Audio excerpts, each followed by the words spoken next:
folks, and welcome to the Horror Corner.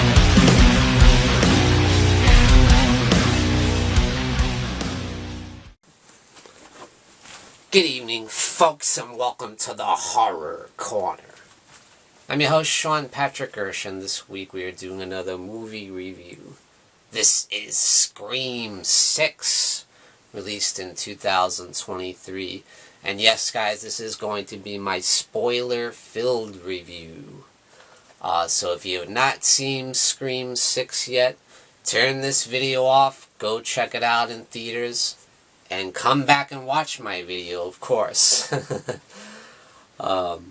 So yes, Scream 6, once again, was directed by Matt Bettinelli-Olpin and Tyler Gillett, and stars Melissa Barrera as Sam Carpenter, and Jenna Ortega as Tara Carpenter, of course returning from Scream 5, the requel.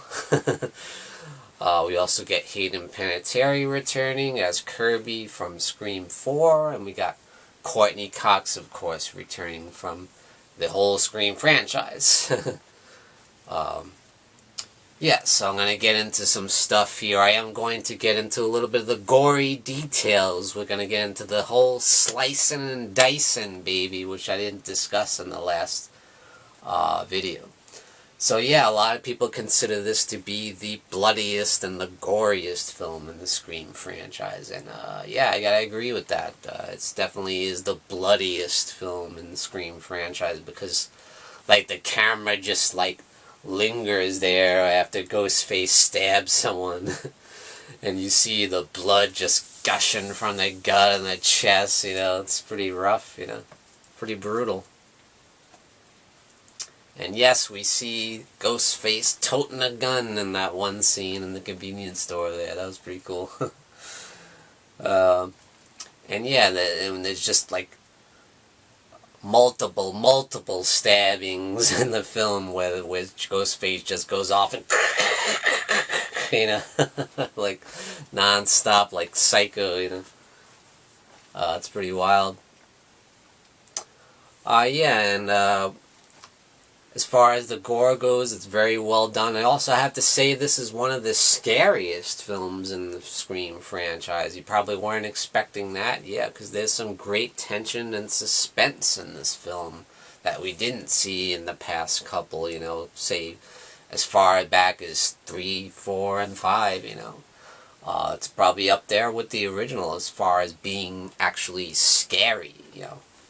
And that was something great to see, and that's the best thing I can say about Scream 6, is that it's pretty scary. There's some great tension-filled scenes in here.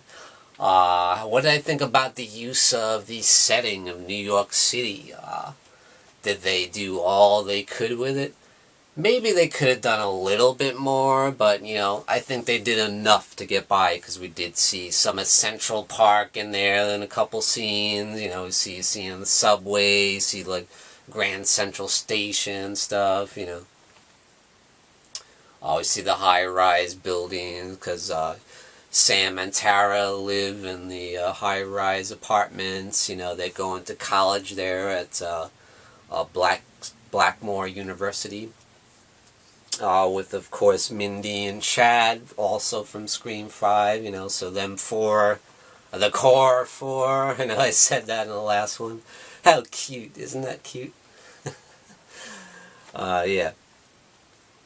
But I'll get into some of the downsides of Scream 6 here, because I think one of the things I did not like about the film was the character that Del Mulrooney plays. He plays the detective, you know, trying to catch the Ghostface killer. And I don't know what he was trying to do, what he was trying to be like Columbo or something. It was just like off, you know. Like, it's just so over the top and like campy with the acting, you know. And he's usually a pretty good actor in a lot of his other movies, you know. He does tend to be in a lot of rom-coms and stuff, so it kind of was different to see him in a full-blown horror movie. But, yeah, he didn't quite hit the mark. He was kind of off in this movie. Especially in the end, and we'll get into that. But on the upside, Hayden Panettiere returning as Kirby was a very welcome return. I really enjoyed how they used her in this film. So by now, she's now a full-time FBI agent, full-blown FBI, so that was cool. Yeah, she was great. I really enjoyed her. I enjoyed how they used Gale Weathers in the film. They were very respectful to her. She had a great role here once again. And she's the only one left from the original Scream film. So we didn't have Neve Campbell as Sidney returning here, so she had to kind of pick up the slack in a way. And I like how she was just like classic Gale Weathers, kind of, you know, just out to get the scoop, the latest scoop, you know, as a reporter. And I love the scene where Sam goes to like punch her, like, you know, like Sidney did back in the original film, and she just kind of ducks this time. She's like, this ain't the first time this has happened to me. And then, of course, Tara comes around and whacks her one, you know. That was pretty good. I love that. She does a great job here. And at first she just seems like out for herself, you know. She came out with the book about the Woodsboro murders and everything, you know. And they kind of blame her. The other girls, you know, Tara and Sam kind of blame her for, you know, all that's going on now in this film, all the backlash. Because what happens in the film is everyone's kind of blaming Sam for what happened in Scream 5 with the murders and everything, you know. The fact that she's, you know, the daughter of Billy Loomis, the original killer from the original Scream back in 1996. And yeah, once again, like you see in Scream 5, you know, she still sees in her head visions of Billy Loomis, you know, whispering sweet bloodies into her ear, you know. And that's one thing that's great about her character, Sam's character, is the fact that Billy Loomis is in her head. She hears his voice, and that kind of makes her a little bit nutty, you know. She's not quite the goody-goody girl, you know, like Sidney Prescott, you know. She's not quite playing with a full deck, you know. She's a little bit off. And she could be prone to some bad things, you know. So could she be the killer, you know? There's always that possibility. And I kind of like that, you know. And they do kind of throw you off. They throw the classic red herrings at you like any good slasher or giallo film would do, you know. So a lot of people said they had the killers pegged pretty early, but I didn't really get that, you know. Because they throw enough... They throw you off enough to kind of sway you from figuring it out who it is until the end. And I'll get to that in a minute, the big reveal, you know, like they do in all the Scream films, where they reveal the Ghostface killer at the end, and, you know, they do their big spiel about why they did it, you know. And so I'll talk about in this film the motivation of the Ghostface killer. Is that the killer is obviously obsessed with Ghostface himself, and every version of Ghostface, all the killers from each film, you know, that they did in the Stab films, you know. They made the Stab films about each Ghostface murderer, you know. And that's what this killer is obsessed with, each version of Ghostface from Scream 1, or Stab 1, or Stab 2, or whatever, you know. And we see at one point the killer has a shrine of all the different outfits that Ghostface wore, and the different masks that Ghostface wore, and the different outfits from people that got killed by Ghostface, or, you know, really like someone like me who's a horror fan collects autographs of my favorite horror celebrities and stuff. That's what this guy's doing, only he's collecting memorabilia from actual murders and stuff. You know, like shouldn't some of this stuff be evidence? He's got The bloody knife from Billy Loomis. Like, how do you get that? Shouldn't that be in evidence somewhere? You know, it's still bloody. The knife is bloody. Like, how do you get away with that? Must have went into the broke into the police department and stole evidence or something. How do you get this stuff? But yeah, I thought that was kind of a nice motivation for the Ghostface killer this time around. And yeah, definitely this time around, Ghostface means business. He's not playing around. We don't see him just getting bashed and tripping over himself like you see in some of the other Scream movies. Not all clumsy and stuff. This Ghostface is serious. He means business, you know. But yeah. And as it turns out, I will get into a little bit of the ending, and that's the biggest problem I have with Scream 6 is the ending. I think this probably is the weakest reveal of the Ghostface killer. And as they kind of allude to early on in the film when you see the shrine of the Ghostface, is that this could be more than one Ghostface. This could be like a cult of Ghostface, and that's exactly what it ends up being, you know. So, you know, I feel like they could have did a little better with that, you know. I will say it's a little bit different where it's 3 killers this time. It's not just 1 or 2, how it's always 2 usually, but here it's 3 killers. It's Dermot Mulroney's character, you know, the detective. It turns out to be the leader of the crew with the, you know, the worn out Ghostface mask.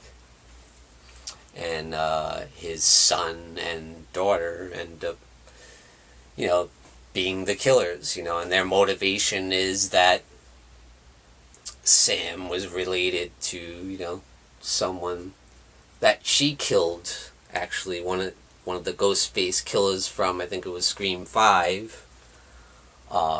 He's the father of the killer, and they're the siblings, and the brother and sister they turn out to be, you know, so they're getting their revenge on Samantha, you know, for killing the son, you know.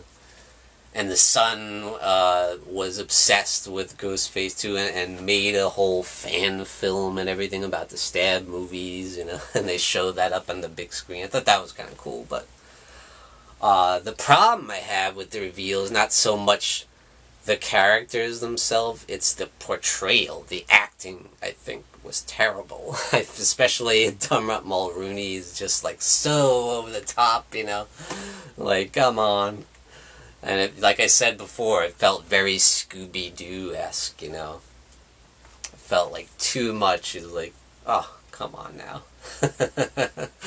I just almost laughed. You know, I had to laugh because it was so over the top and like ridiculous.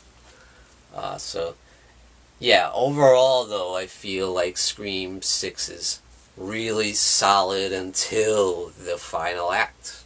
Literally, you know, that just kind of falls off the rails right there.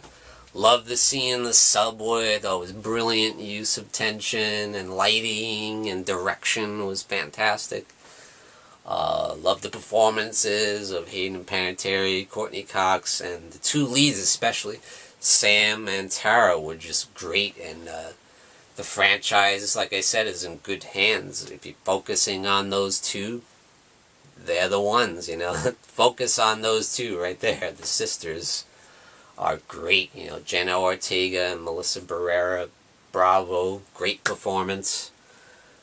So they're the reason to watch. As the main cast, but once you get into some of the other side characters like Dermot Mulroney and the freaking Corey Cunningham look-alike guy, I'm like, oh, come on, why they put Corey Cunningham in this freaking movie? What is up with that? Like, they had to plan that or something. I don't know. It's just, like, too much. And he turns out to be one of the killers. The guy that looks like Corey Cunningham, just like Halloween Ends. It's, like, too much alike. But, yeah, like, some of the humor was off, but there were a few good laughs, though, like with Gale Weathers. And I forgot to mention, there is a great scene with... when Ghostface goes after Gale Weathers, you know.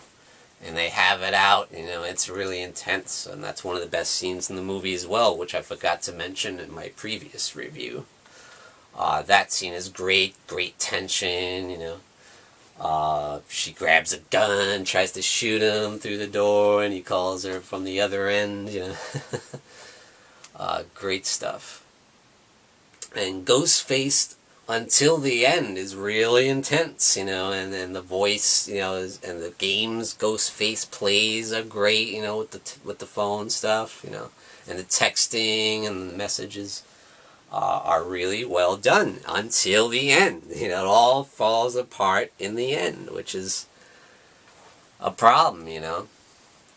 But like I said, it's a solid Scream film and a solid Scream franchise. So it's worthy of the franchise for sure.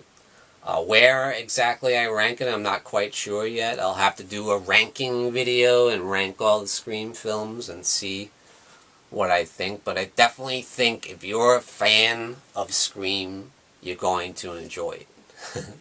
Because it's got some great action, some great suspense, some great kills, some blood and gore galore. So it's definitely the bloodiest film in the Scream franchise, so if you're there for that, you're going to get it.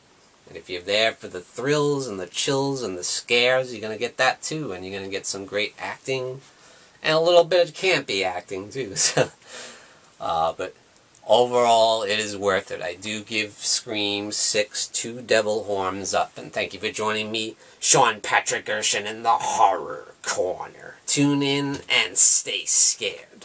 Folks, don't forget to grab your Sean Patrick Urshan gear and represent the Horror Corner. Also, check out these awesome mugs we have, perfect for your coffee. And definitely check out the Horror Hangout live stream t-shirt and represent the legacy of the Horror Hangout. Check out the link in the description below this video.